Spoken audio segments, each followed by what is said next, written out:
Bismillahirrahmanirrahim. Assalamualaikum warahmatullahi wabarakatuh. Alhamdulillahirabbil alamin. Wa bihi nasta'inu ala umuri dunya waddin wa ala alihi washabihi ajmain. Amma ba'du. Yang terhormat dosen pengampu mata kuliah dasar-dasar pendidikan, juga teman-teman yang saya banggakan, izinkan kami kelompok 3 untuk memperkenalkan diri terlebih dahulu. Nama saya Dina Rahayu, di sini saya sebagai moderator, juga bersama rekan saya Saudara Barokah dan Saudari Lia. Nah, kami akan menjelaskan presentasi pada hari ini dengan bertemakan pendidik era Society 4.0. Untuk pembahasan pertama akan disampaikan oleh saya sendiri. Di sini saya akan menjelaskan tentang pengertian pendidik era Society 4.0. Elemen yang terpenting pada pendidikan itu adalah pendidik juga sistem pendidikannya. Keduanya itu tidak dapat dipisahkan dan menjadi target pemerintah pada era Society 4.0 ini. Yang pertama adalah pendidik. Pendidik dinilai tidak tergantikan dari era ke era, juga dari masa ke masa, sesuai berkembangnya teknologi. Namun, dukungan dari sistem yang terkokoh dan sistematis yang ada pada zaman sekarang tidak bisa dipandang sebelah mata oleh kita. Para pendidik dituntut untuk mengetahui dan menguasai 3 hal, yaitu adalah Internet of Things, dan yang kedua adalah virtual, dan yang ketiga adalah artificial intelligence. Nah, ketiganya itu dibutuhkan oleh sang pendidik juga peserta didik dalam pembelajaran pada masa kini. Sistem yang diperbaharui dari tahun ke tahun dan dari era ke era guna untuk mengimbangi perkembangan zaman. Karakteristik pendidik di era Society 5.0. Di masa era yang akan dihadapi, yakni era Society 5.0, kegiatan belajar dan mengajar sudah akan menggunakan teknologi. Dengan begitu, cara yang akan digunakan akan berbeda. Dan C. Kelebihan dan kekurangan pendidik di era Society 5.0. Kelebihan: A. Efisien. Dengan adanya pembelajaran berbasis teknologi ini bisa menggunakan budget dan waktu. B. Fleksibel. Dengan kondisi di masa pandemi ini, pembelajaran daring sangat membantu untuk menjalankan pembelajaran. Dan adapun kekurangannya: A. Kekurangannya rasa emosional guru dengan murid ataupun sesama teman dengan terjadinya pembelajaran jarak jauh atau daring ini.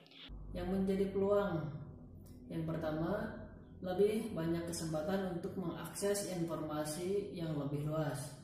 Di era yang berbasis teknologi ini, kita bisa mendapatkan informasi dari manapun dan kapanpun. Yang kedua, mempermudah pembelajaran.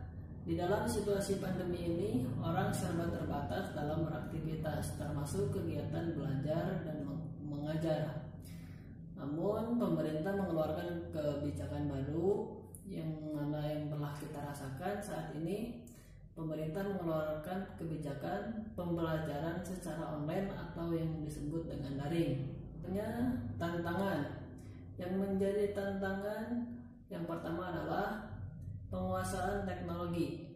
Penguasaan teknologi ini menjadi bagian dari penunjang pendidikan di era Society 5.0.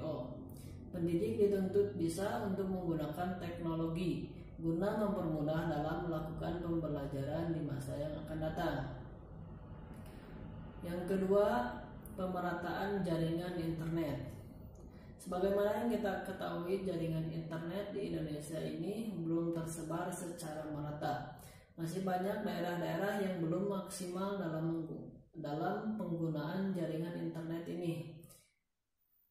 Yang ketiga, membuat siswa lebih aktif dalam belajar. Dalam pembelajaran daring, keterlibatan siswa atau mahasiswa sangat harus diperhatikan. Keterlibatan yang dimaksud adalah mengikuti pembelajaran dari awal sampai akhir. Dan yang terakhir, mampu menguasai karakteristik peserta didik. Pengenalan karakteristik peserta didik yang harus dilakukan seorang guru selama pembelajaran tatap muka berbeda dengan saat pembelajaran yang dilakukan secara daring. daring. Guru tidak bisa observasi secara langsung terkait dengan karakter muridnya. Yang selanjutnya, pengaruh pendidik era Society 5.0 terhadap pelaksanaan pendidikan di Indonesia.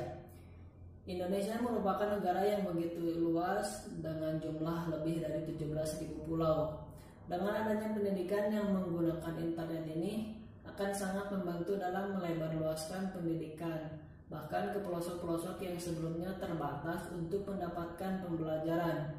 Kini bisa menerima pembelajaran yang sama dengan orang yang berada di perkotaan.